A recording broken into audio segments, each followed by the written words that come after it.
lagi proses fermentasinya tidak berjalan, akan mencari tahu karena saya juga kasih jerami di bawah.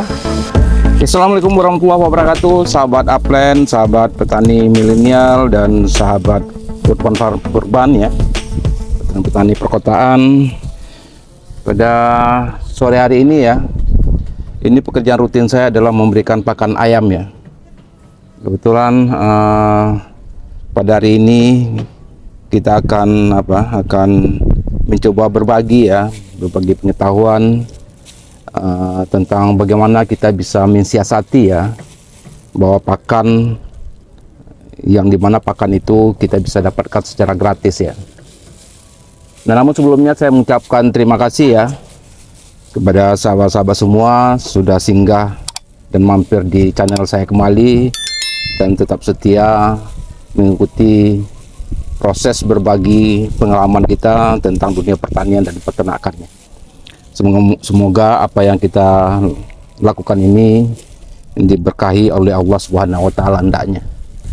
Nah, pada kesempatan kali ini saya sengaja akan berbagi kepada teman-teman bagaimana kita mendapatkan pakan yang murah ya, walaupun tidak kita bisa bilang gratis ya, terutama untuk memberikan pakan ayamnya. Nah, seperti yang teman-teman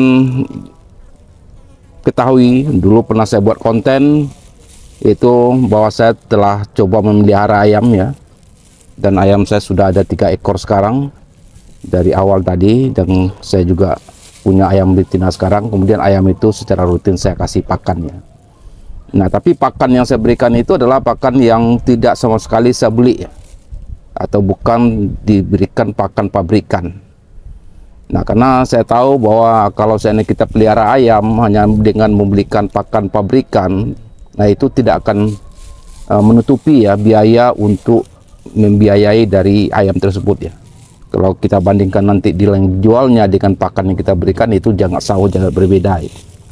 Nah, apalagi sekarang ini kita tahu ya, pakan ayam itu makin lama makin naik terus ya, karena bahan bakunya seperti jagung ya, atau konsentrat itu makin lama makin melambung harganya. Jadi dalam kondisi seperti sekarang ini itu sudah tidak ada logikanya lagi kalau kita pelihara ternak ya, kalau hanya seandainya kita mengandalkan pakan dari hanya membeli atau pakan-pakan yang kita beli dari pabrikan itu ya.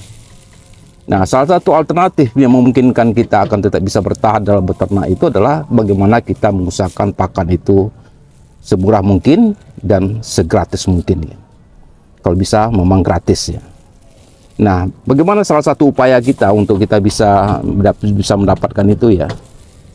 Salah satunya adalah dengan memanfaatkan limbah yang ada di sekitar kita. Nah, seperti dulu konten yang pernah saya berikan ya, bahwa salah satu cara bagi kita itu untuk bisa mendapatkan pakan yang relatif gratis adalah kita memanfaatkan limbah-limbah yang tersedia. Nah, contoh ini ya, ini adalah limbah yang barusan saya dapatkan dari warung yang menjual bahan kebutuhan sehari-hari ya, sayuran, kemudian ikan ya. Nah, nanti kita coba review ya, apa sih isinya yang dalam ini. Jadi sebenarnya untuk satu warung kadang-kadang dia ada atau 3 bentalan seperti ini yang mereka buang ya. Coba kita review apa sih isinya. Nah, di isinya adalah macam-macam, yang sebenarnya isinya itu adalah masih bisa kita manfaatkan adalah untuk memberikan pakan ternak kita ya. Nah, ini ada sayur. Ini singkong ya, daun singkong. Ini sayur. Nah, bagian itu plastik. Nah, coba kita lihat ya, review ini. Nah, ini plastik banyak ya. Jadi seperti inilah kondisi sampah yang ada di DKI Jakarta ya. Jadi kita tidak ada yang mau memilah, sehingga kita lihat ya mana yang banyak sampah organik daripada yang anorganik ini. Ternyata ini ya, nah ini masih ya, ini sayur ya. Nah, ini apalagi, ini plastik. Nah, ini adalah sampah-sampah yang seperti ini ya. Nah, apalagi kalau seandainya kita mau melihat sampah-sampah yang dari rumah makan ya. Memakan itu terutama adalah warteg-warteg gitu ya. Mereka akan membuangi sampah-sampah mereka yang dianggapnya sisa dari makanan-makanan yang ada di warteg mereka. Apalagi warteg mereka tidak laku ya, mungkin satu hari itu mungkin sebagian besar itu akan mereka buang. Nah, semua ini sampah yang seperti ini adalah akan menjadi limbah ya, dan ini akan menjadi masalah karena ini akan dibuang. Kita masih bisa membuangnya di Bantar Gebang kalau di Jakarta ya. Nah, untuk membuangnya pun kita butuh biaya yang besar ya. Padahal 60% dari sampah di Jakarta itu adalah berisi sampah-sampah organik yang seperti ini ya, yang sebenarnya masih mungkin kita bisa manfaatkan. Nah, kita akan coba review bagaimana cara kita membuat sampah yang seperti ini itu menjadi pakan ternak, di mana ternak itu nanti akan bisa bergizi dan berpotensi untuk itu ya. Nah, sebenarnya dari sampah-sampah yang ada ini, apapun yang kita dapat, nanti macam-macam yang dapat di sini ya. Nanti ada sayuran, kemudian juga akan ada nanti adanya jagung biasanya ya. Kemudian juga biasanya adalah untuk tempe-tempe yang mulai busuk, kemudian tahu yang busuk, bahkan ikan-ikan yang sudah busuk. Itu biasanya mereka buang dalam konteks ini sebenarnya. Padahal itu semuanya bisa kita jadikan pakan bagi ternak kita ya. Dengan satu syaratnya bahwa proses itu harus kita lakukan proses fermentasi ya. Karena kalau pakan yang seperti ini yang kita kasih langsung itu tidak akan mau dimakan oleh ternak kita ya. Baik itu ayam atau mungkin bebek atau bahkan beberapa ternak yang seperti kambing pun itu juga mau memakan pakan-pakan yang fermentasi yang seperti ini. Nah, cara yang kita lakukan adalah kita harus mencincang atau menghaluskan ya seluruh limbah organik ini ya, sampah organik ini seperti ini. Ini sudah saya lakukan tadi ya untuk mempercepat proses kita ya. Kita haluskan seperti ini ya. Kita tidak peduli apapun nanti sayurannya atau sampahnya. Nah, kita masukkan saja seperti ini sudah saya lakukan tadi ya. Nah, ini kalau kita lihat tadi yang saya lakukan ini sudah bermacam-macam ya, macam sampah ini tadi juga sampah nasi ya, ini juga ada sampah tahu ya. Nah, bahkan ini pun juga ada sampah seperti ini ya. Nah, sebenarnya sampah ini bisa kita olah menjadi pakan. Nah, caranya gimana? Caranya kita harus fermentasi. Jadi setelah sampah ini, setelah kita cacah halus, nanti kita akan coba fermentasi. Salah satu caranya adalah dengan menambahkan bekatul ya. Jadi mungkin yang akan kita beli itu hanyalah bekatul ya. Jadi kalau bekatul ini kalau kita beli dalam jumlah yang banyak juga akan bisa murah ya. Paling-paling 3 ribuan ya 1 kilo ya. Nah, tapi nanti sampah limbah yang kita buat seperti ini itu akan bisa tahan ya, akan berbulan-bulan ya. Nah, kita dapat apa lagi sampah yang ada di sekitar kita.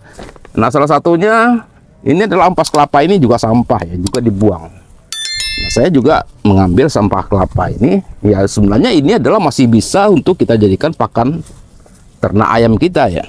Jadi seperti ini ya, kita aduk saja dari sampah-sampah yang ada ini.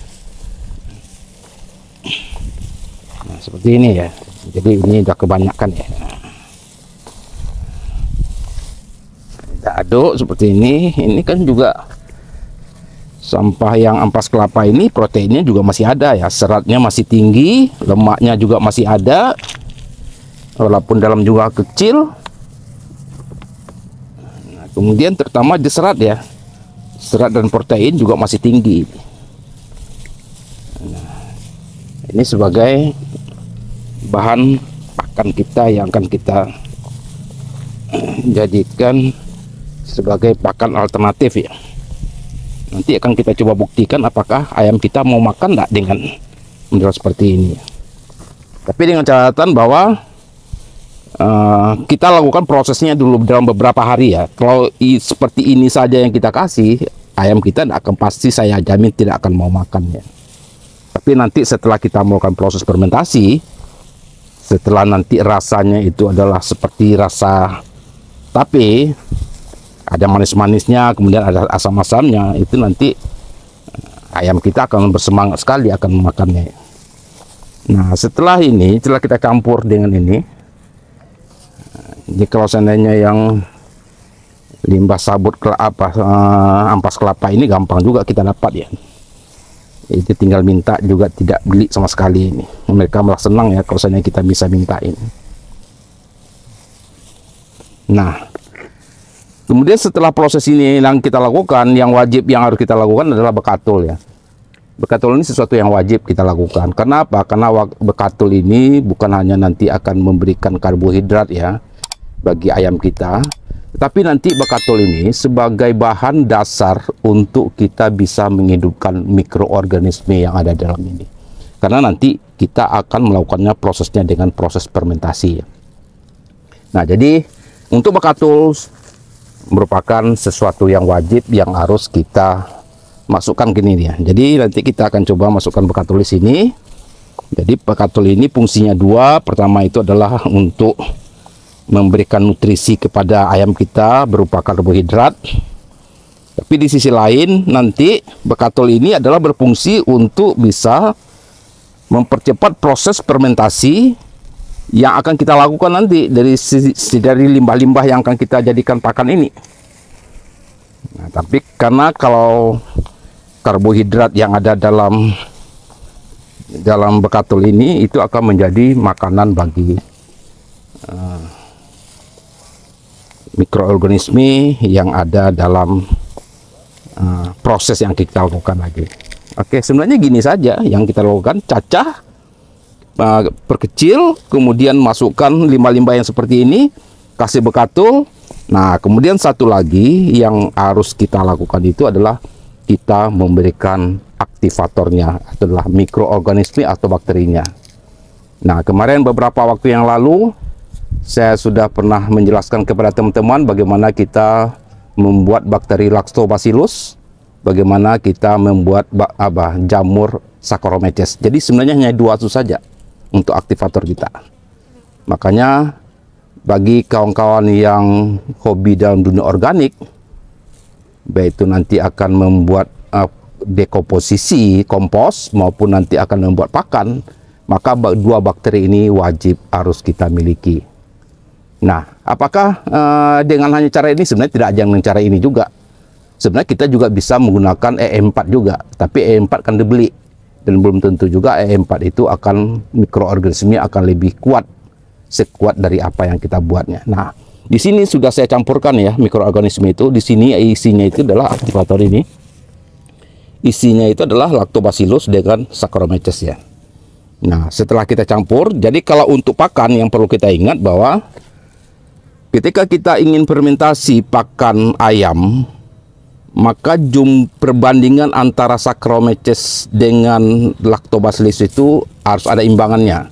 Jadi 4 bagian dari Saccharomyces, kalau seandainya ada di 5 liter kita buat, jadi 4 liter Saccharomyces, 1 liter adalah Lactobacillus.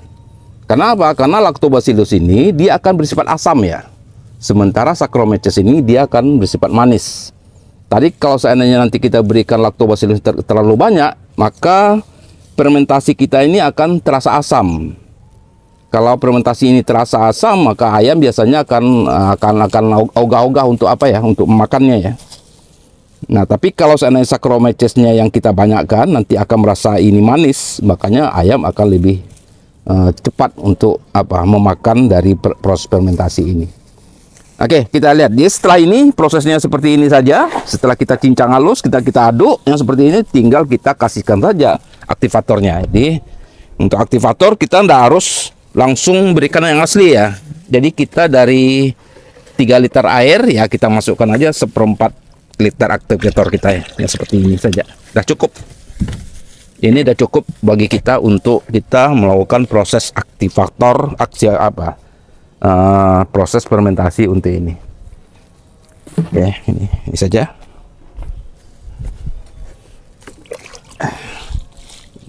Nah, sedikit saja, tidak usah terlalu basah ya. Jadi usahakan ini jangan terlalu basah ya. Kemudian dia hanya cukup lembab saja. Karena kalau terlalu basah, itu proses fermentasi tidak akan sempurna terjadi.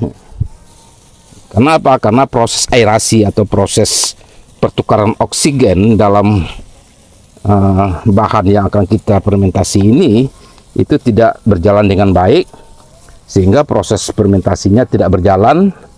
Nah, kemungkinan itu adalah mikroorganisme yang akan kita kembangkan tadi itu bisa jadi tidak sempurna atau mungkin bisa jadi mati ya. Kalau mikroorganismenya mati, biasanya itu akan mempengaruhi dari bahan yang akan kita fermentasi ini. Jadi kita harapkan mungkin dia rasanya manis seperti tabe, tapi karena proses fermentasinya gagal, jadi bisa jadi rasanya itu akan menjadi asam atau menjadi pahit, atau sebenarnya malah berbau busuk ya. Jadi kalau misalnya kita lihat fermentasi itu baunya busuk, itu sebenarnya ada yang keliru dari proses yang dilakukannya ketika proses dia memberikan aktivator dan proses dia mengolah bahan-bahan yang ada di organik ini. Kita kasih sedikit aja ya, supaya jangan itu. Nah, nanti kalau terlalu basah, kalau kita anggap dia masih terlalu basah, makanya kita tinggal tambahkan bekatulnya sedikit, sehingga dia bisa mengimbangi kekeringan itu. Oke, cukup ini saja. Kemudian kita fermentasi. Kita masukkan ke dalam tong dan kita tutup rapat dengan fermentasi. Nah, biasanya saya gunakan ini ya. Ini sebenarnya tempat-tempat fermentasi saya. Jadi kalau saya untuk persiapan pakan ternak saya, ayam saya itu walaupun 3 ekor ya, itu sampai 6 bulan ke depan ini sudah ada siap ini. Karena nanti kita akan memberikan sedikit saja yang dipakan itu ya. Jadi pakan ini tinggal diambil, kemudian tinggal dicampurkan dengan sisa nasi ya, sisa nasi kita di rumah atau apa. Kemudian kita masukkan bahan fermentasi itu sebanyak nasi ini. Nanti kita tambah sedikit dengan bekatul, langsung kita kasih kepada ayam kita ya. Nah, namun ada beberapa pertanyaan lagi dari sahabat semua. Apakah dengan cara ini ayam kita bisa besar ya? Karena apa? Kalau hanya ini yang kita berikan, itu kan baru hanya unsur serat dan unsur karbohidratnya saja baru tinggi ya. Sementara ayam itu butuh yang namanya protein dan butuh yang namanya lemak. Karena kalau kita lihat untuk ayam petelur maupun ayam pedaging, jadi unsur yang lebih kaya diberikan itu adalah unsur ya memang protein dan lemak yang perlu tinggi ya. Itu makanya kita untuk pakan-pakan yang kita gunakan untuk pembesaran ayam pedaging itu adalah menggunakan konsentrat ya. Konsentrat itu memang kaya dengan lemak dan kaya dengan protein ya.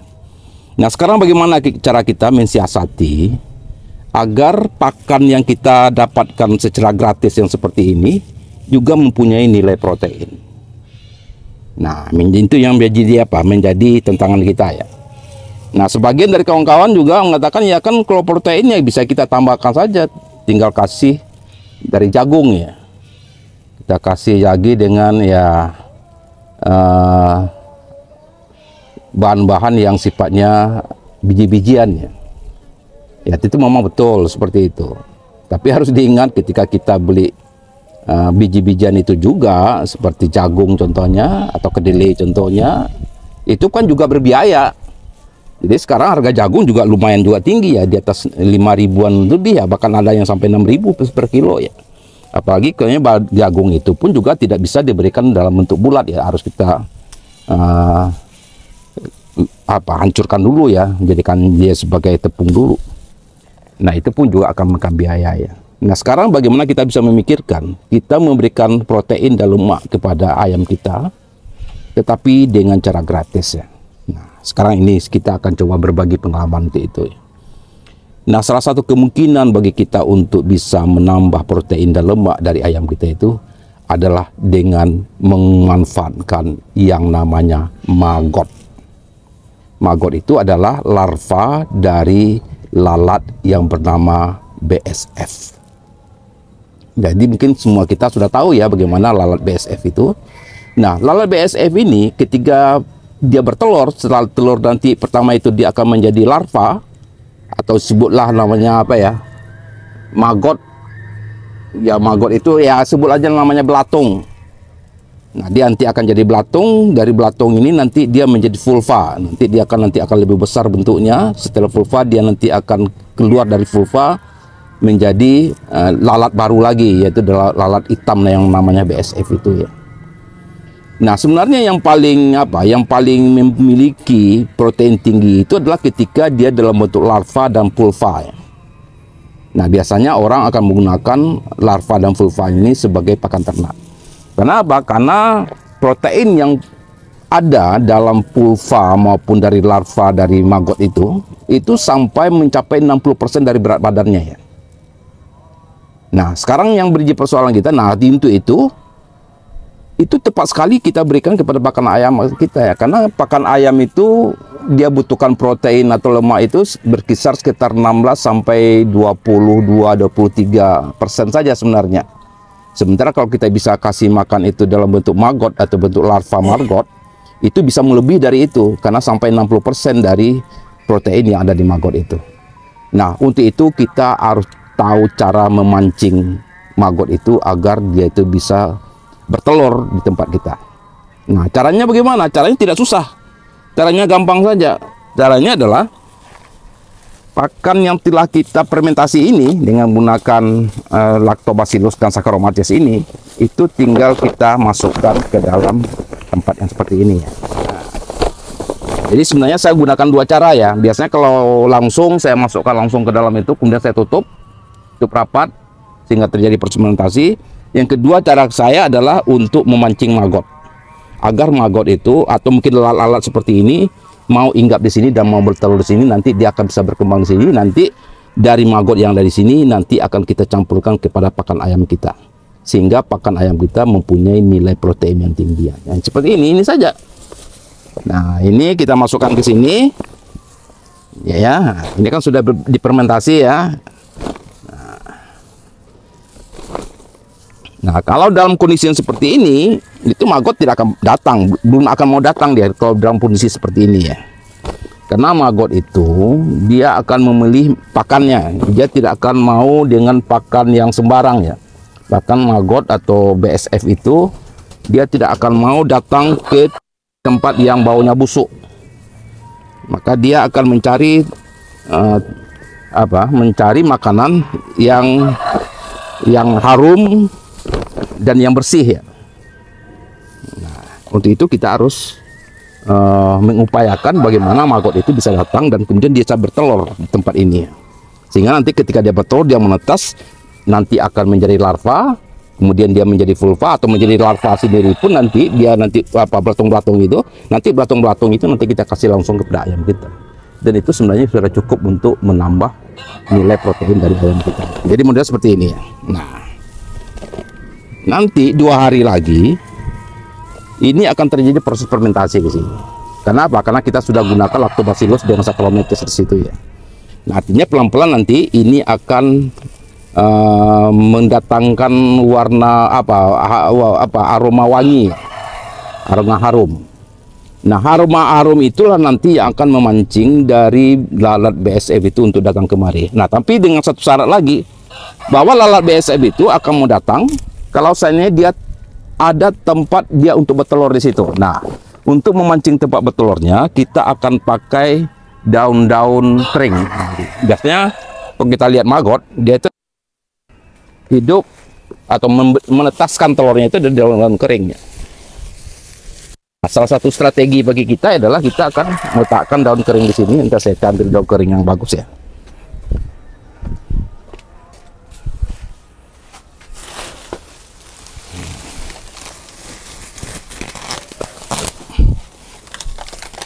Daun kering yang kita gunakan itu ya cukup kita gunakan daun kresek dari pisang ini saja ya. Nah, nanti gini kita taruh sini saja daunnya.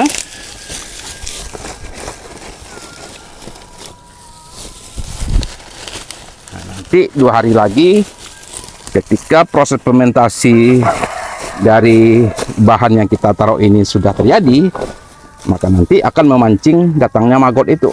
Nanti dia akan bertelur nanti di sela-sela ini. Nanti telurnya itu nanti akan menetas di tempat kita ini. Tapi dengan syarat bahwa ini jangan ditutup rapat ya. Nanti ini kita gantung. Jadi sengaja saya membuat gantung-gantungnya seperti ini ya. Jadi untuk memancing magotnya. Nanti kita akan cek ya, apakah memang belatungnya sudah ada di salah satu tempat ini.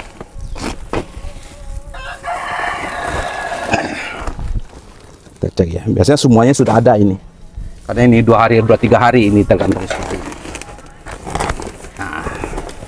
Ini strategi bagi kita untuk kita bisa mendapatkan itu.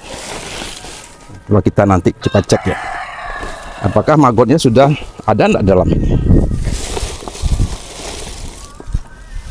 Oke, kita cek ya. Nah, ini fermentasinya sudah mulai terjadi. Kita lihat nih magot ini. Nah, kan magotnya sudah ada kan. Kita lihat lagi nih, magotnya sudah itu.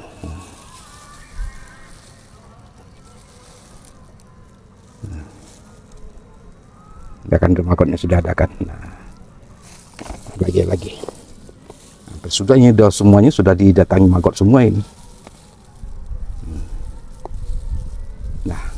Nah, jadi nanti magot-magot yang sudah jadi larva ini itu bisa kita berikan langsung kepada pakan kita ya. Nah, sekarang bagaimana cara mengaplikasikannya? Ya, biasanya sore ini saya kasih pakan ayam saya. Cara saya adalah saya kasih nasi yang sisa pagi tadi ya, yang tidak termakan, atau mungkin nasi bagus pun juga semua tidak masalah. Kemudian saya kasih dulu makan fermentasinya dulu. Jadi ini fermentasi sudah beberapa minggu atau beberapa bulan saya lakukan ya. Saya ambil sedikit saja gini. Ini bahan fermentasi yang sudah kita lakukan ya. Nah, kira-kira hasilnya fermentasinya itu seperti ini ya. Nah, hasilnya kira-kira seperti ini. Nah, ini pun juga ada tumbuh magot-magot ya, magot kecil semua ini. Dan ini juga jadi pakan yang bagus ya. Nah, ini. Nah, tinggal kita campurkan saja ini. Ini baunya wangi ya, harum, walaupun bentuknya seperti ini, baunya itu luar biasa wangi ya. Nah, oke, lagi ini sudah juga ada magotnya ini. Nah, kalau seandainya itu tidak ada magot, maka kita tinggal tambah saja dengan magot yang sudah ada ini. Ini sini tadi ya. Nah, sini kita tambahkan saja gini, kita makan cara pakan. Nah, ini untuk sampai besok pagi pakan ayamnya sudah cukup ini ya. Nah, kita campurkan saja. Prosesnya seperti ini ya.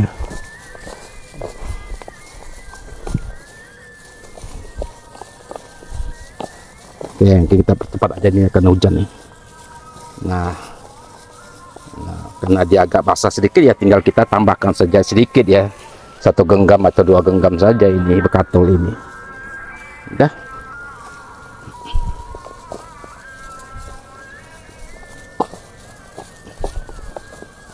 Dalamnya sudah ada magot, sudah ada nutrisi yang dibutuhkannya, ada serat, ada karbohidrat ya, yang sudah lengkap di sini ya. Sedikit lagi. Oke, gini saja kita cara memakan, kasih pakan ayamnya. Nanti kita lihat ya, apakah ayam ini akan mau makan dengan cara seperti ini. Coba lihat nanti. Ya, kita lihat. Ini ayamnya sudah lapar ini. Karena ada jam makannya ini malam ini, nanti sebelum dia tidur dia udah makan dulu. Ini ayam saya 3 biji ya.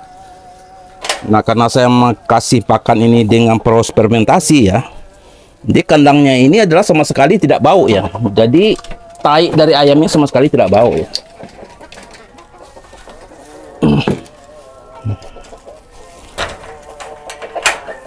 Kita balik ayam itu, kejarnya tendai. Kita langsung kan kejarnya kan, karena dia tahu makannya seperti itu.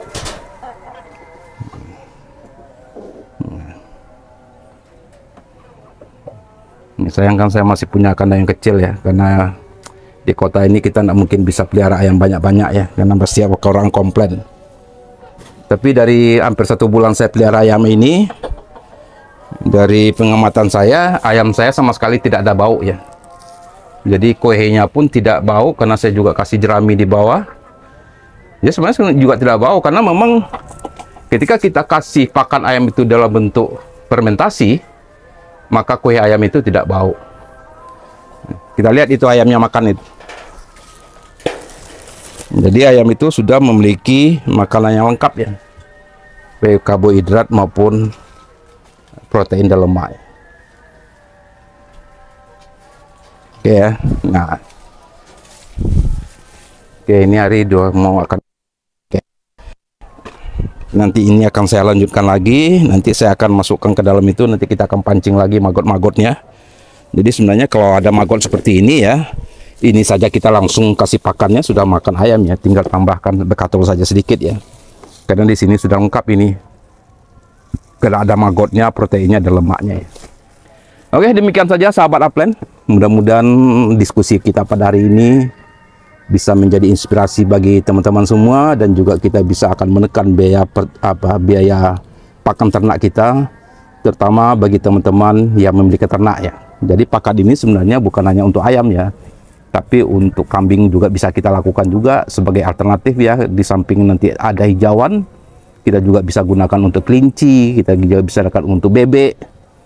Nah, kalau kita menggunakan memiliki ternak yang lebih banyak, proses seperti ini jauh lebih murah ya. Karena limbah-limbah seperti ini itu bisa kita dapatkan tiap hari.